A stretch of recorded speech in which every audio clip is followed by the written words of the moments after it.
A coalition of support group for persons with special needs has called on the federal government to intensify its efforts in the implementation of National Disability Act to reduce stigmatization and discrimination of persons with cerebral palsy.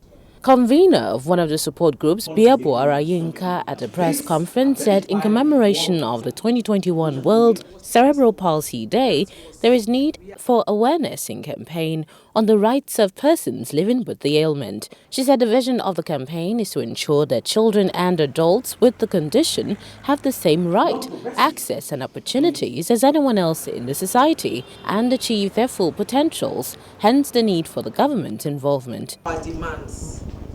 Government should reintroduce bursary or scholarships to students with cognitive disabilities, while employment of physiotherapists, occupational and speech therapists in all government schools should be of utmost importance. Training and retraining of special educators to have a broader knowledge of children with cerebral palsy. Computer-based educational programs should be adopted. Like I talked about their hands and all that.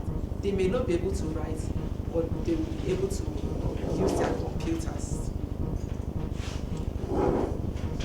Ensuring that all schools, recreational centers, etc., have all the accessibility facilities, because the major challenge faced by persons with CP is mobility. Our population, National Commission for Persons with Disabilities, should make conscious efforts to involve parents of children with CP so that they can partake on behalf of their children in all activities of the Commission alongside other clusters of disability. Busayo Omidire, mother of a 9-year-old son with cerebral palsy, stressed on the need for cross-examination of newborns before discharge from the hospital, as she gave account of how the negligence of the health system failed her family. I'm a parent with a child with cerebral palsy. I remember when my child was like 6 months and we had to take him to government hospital. The physiotherapist that I met there just told me that, Madam, it's like you are learned. Go and research on this thing and read about it yourself. You don't need to disturb yourself. Just go, take your phone and Google it. You'll see everything that you want about the body. So I really want us to know that even our medical practitioners don't really have the full knowledge about these conditions. Executive Director of another foundation, Francis Mohie, however, called on CSOs and well-meaning Nigerians to add their voices and promote the plight of the most marginalized group amongst persons with disabilities by leaving no one behind in the society. Cerebral palsy, CP, is a group of disorders that affect a person's ability to move and maintain balance of posture. So you could say the physical disability of a person.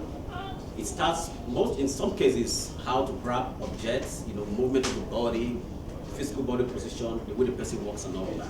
It is very, very challenging to manage these cases. And if the policy says that it's above the government, so who are the parents to talk about? The concern is huge. There's need for us to begin to shift attention to this community. So why ignore them? Why? Why? The government, private institutions will have to make conscious effort to make sure that happens. And talking about the last pillar, which has to do with learning, that has to do with capacity building.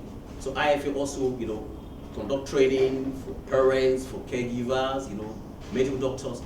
Just like you said, there's limitation with regards to our medical system. We have limited manpower. We have limited knowledge.